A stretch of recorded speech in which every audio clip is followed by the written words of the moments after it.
Welcome to 5-Minute Music. So after my final tomorrow, I will be done with my second full year of music school. And not to toot my own horn, but I'm doing pretty well in school. So I wanted to give some advice and things to expect for any incoming music students. The first is hopefully pretty obvious. You'll be practicing a fair amount. Now, when I got to music school for my little violin performance degree, the syllabus said that performance majors should practice 3 to 6 hours a day. And I don't know anyone who does that. Maybe if I were at Juilliard, they'd be practicing closer to that amount, but everywhere else, no, that just doesn't realistically happen. I'm of the belief that humans just weren't made to be playing their instrument for that long every day. It's a highly repetitive activity, and you'll probably just end up hurting yourself if you do that. So what I would recommend to incoming students is, yes, expect to practice a lot, but find the amount of practice where you start getting physically tired and you start losing focus. Go a little bit below that and maybe aim for somewhere around that amount of practice per day. And it's going to vary from day to day. On the days that you've had orchestra and a small ensemble and studio class, the amount of individual practice that you'll be doing that day should be a little bit lower to compensate for the amount of time that you'll be spending on your instrument outside of the practice room. But yeah, that's another thing. This past year I've kind of forgotten about this problem because COVID, but in pre-COVID times, practice rooms were very hard to come by. I feel like most music schools don't have enough practice rooms, so either plan on getting to the music building early or find another place to practice while you're on campus. Another piece of advice, build your endurance as much as you can before coming to college. There will be times in college where you'll have a 2-hour large ensemble rehearsal, a 1-hour small ensemble rehearsal, on top of about 3 hours of practice. You're gonna need endurance for that. It's something you should try to build up before going to college if possible, and you have to build up your endurance gradually. So if you've just gotten into music school and you spend about 1 hour a day right now on your instrument, before you get to college, work to increase that to an hour and 15 minutes, an hour and 30 minutes, an hour and 45. Playing an instrument is very tiring. You do need to have specific muscles built up in order to do that, so build those muscles up as well in advance as you can.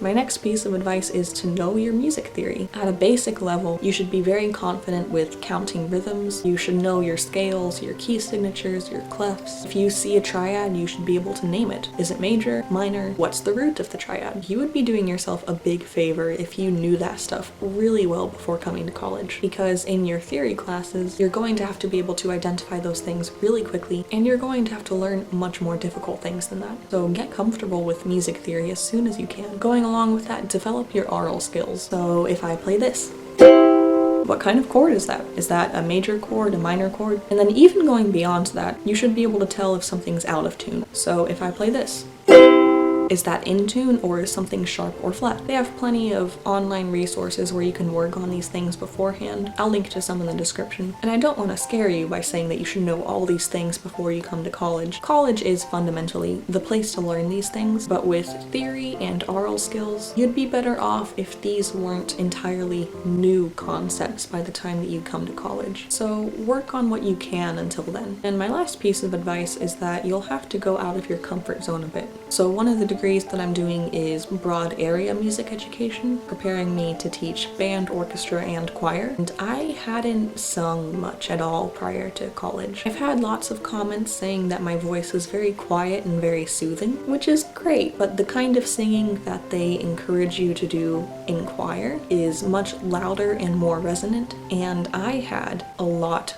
of trouble getting my voice to a point where it could even be heard in a choral setting. So in this past year and a half, with absolutely no choral experience beforehand, I had to take voice lessons privately and in a group to participate in choir. I was in a treble voice choir and then also the full mixed choir, which are two very different experiences. And I had to practice singing on my own time in the public practice rooms where other people could probably hear me. It took a long time to be able to do any of those things. But at some point, I just fully committed to stepping outside of my comfort zone, and just a few days ago, the choir live streamed a concert, and I listened back to it, and I could actually hear myself, and I sounded fine.